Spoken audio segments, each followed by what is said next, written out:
Assalamualaikum warahmatullahi wabarakatuh. Jumpa lagi saudaraku dimanapun anda berada. Mohon maaf lahir dan batin.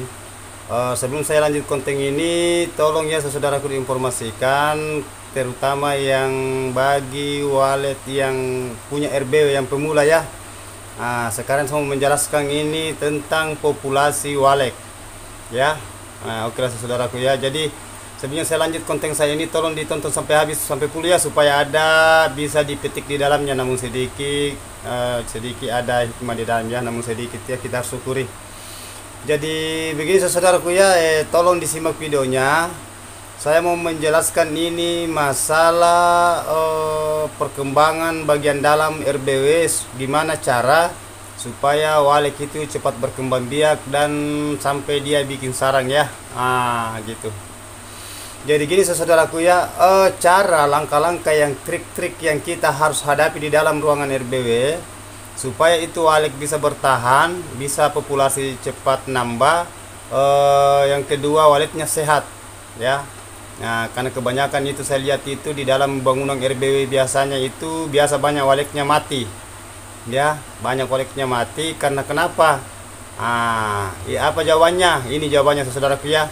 Kalau wallet itu biasa di dalam ruangan RBW biasa itu walletnya biasa mati, minggat, adanya itu banyak kecoa. Karena kenapa? Itu jarang diperhatikan bagian dalam RBW. Ya, jarang diperhatikan. Gimana caranya supaya kita betul-betul itu setting bagian dalam RBW, perbaiki, rawat. Nah, seperti kita ya, kalau rumah itu rumah kita itu kotor ya, gimana perasaan, begitu juga wallet ya. Jadi diusahakan itu dibersihkan. Kalau banyak kecoanya disemprot, atur suara kelembabannya ya dengan suhu. Itu saudaraku ya. Jadi mudah-mudahan itu walletnya cepat berkembang biak, populasinya juga cepat, dan dia bikin sarang itu tenang. Gitu ya saudaraku ya. Jadi itu cara merawat RBW. Ibaratkan kita manusia itu, kalau kita tidak terlalu merawat tempat kita itu, begitu juga itu burung walet ya. Karena dia juga butuh keamanan, kenyamanan ya. Kalau terlalu banyak kotornya di dalam, tidak pernah dibersihkan, biasa itu terjadinya banyak kecoa ya, banyak kecoa. Kedua itu biasa juga itu kotoran walet biasa itu amoniasinya biasa naik, kena itu hawanya, kena itu saran ya. Maksudnya itu biasa itu sampai, apalagi kalau jaraknya itu dekat, semacam kayak 2 meter, ada biasa itu 2 meter itu ketinggian dari plak dari lantai ke plak. Nah, biasa itu dekat itu, kalau sudah banyak kotorannya yang jelasnya itu amoniasinya biasa naik, kena itu saran. Jadi sarang itu berubah warna. Kalau berubah warna itu berarti nanti kita itu mau jual itu, kalau berwarna jelas harganya jatuh. Nah, jadi itu kembali lagi ke harga. Itu saudaraku ya. Jadi tolong diperhatikan bagian RBW-nya, kalau mau aman, populasi walletnya bagus, anaknya juga kalau dia sudah beranak, istilahnya dia sudah bertelur langsung dia menetas, dia aman anaknya kalau bagian dalamnya bagus, bersih. Ya, gitu.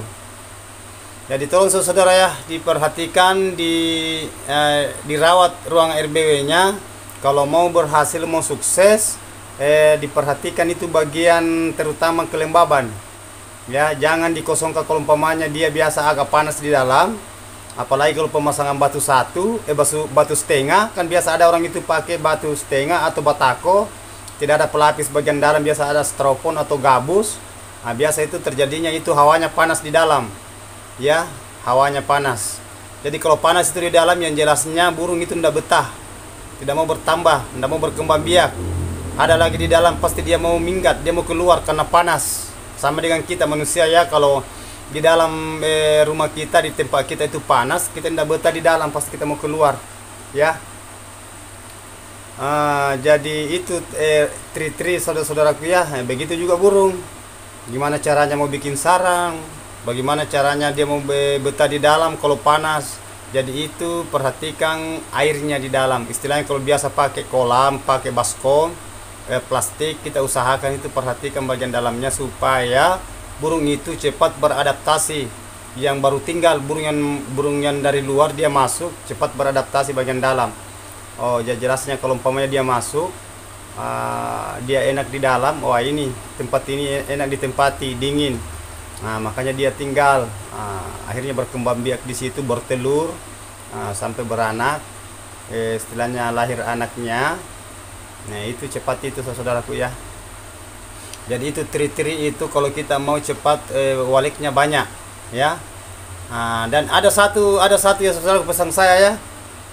Apalagi kalau baru-baru dia punya RBW, istilahnya bangunan waliknya itu belum lama langsung dimasuki terus. Kan berulang-ulang saya katakan, jangan selalu dimasuki terus itu bagian dalam RBW kalau baru-baru pemula ya. Beda kalau sudah banyak burung, sudah padat burungnya.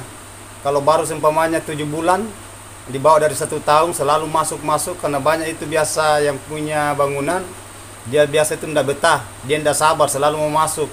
Kalau dipikir apa sih yang mau diambil di dalam kalau belum ada sarang, namun ada sarang itu kan belum tentu kita mau buka dulu ke baru sedikit, karena kita biarkan saja dulu sarangnya itu. Nah gitu ya. Apa kalau baru berapa sarangnya kita buka itu nanti burungnya stres ya gitu. Nah, jadi itu pesan saya saudara ya, jangan sekali-kali diganggu bagian dalamnya kalau belum terlalu lama bangunannya. Beda kalau sudah lama, sudah bertahun-tahun sampai puluhan tahun, itu tidak jadi masalah. Tapi itu pun juga kan ada waktunya masuk panen, yang sudah padat burungnya, yang sudah berkilo-kilo itu diambil. Nah, itu kan bertingkat-tingkat cara panennya orang itu kalau sudah istilahnya sudah 5 tahun ke atas sampai 10 tahunan ke atas ya. Nah, itu kan sudah tidak jadi masalah, karena dia itu waliknya dalam sudah beradaptasi, sudah banyak burungnya. Seakan-akan burung itu agak jinak. Nah, beda kalau baru pemula, istilahnya 5 tahun ke bawah. Nah, kita itu harus bersabar, karena walik itu kalau ada bahasa mengatakan di lapangan, katanya itu baru 1 tahun sudah 1 tahun 2 tahun sudah panen, katanya per 2 kilo.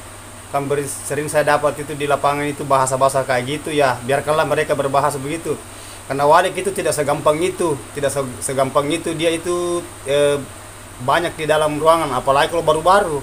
Nah, sedangkan lama biasa juga itu, biasa bertahun-tahun itu belum tentu banyak ya. Gitu. Jadi secanggih apapun itu yang bagian konsultannya, perancannya, itu kan manusia ya. Hanya itu semacam kayak didatangkan ini, didatangkan itu, biar bagaimana itu burung ya. Kalau memang dia ndak ini ya, kan termasuk itu bahasanya doa, usaha dan doa ya. Jadi itulah intinya, kita harus berdoa, berusaha berdoa ya, istilahnya kita berdoa yang Maha Kuasa, dan kita berusaha gimana caranya tri-trinya supaya ini trinya bagus, perkembang biaknya bagus. Nah, itulah saudaraku ya. Jadi itu langkah-langkah tadi ya saya jelaskan, namun sedikit ini saya paparkan di konten saya. Insya Allah nanti lain kali kita jumpa, ketemu lagi. Jangan lupa doanya teman-teman ya. Nah, begitu pun juga saya sama teman-teman.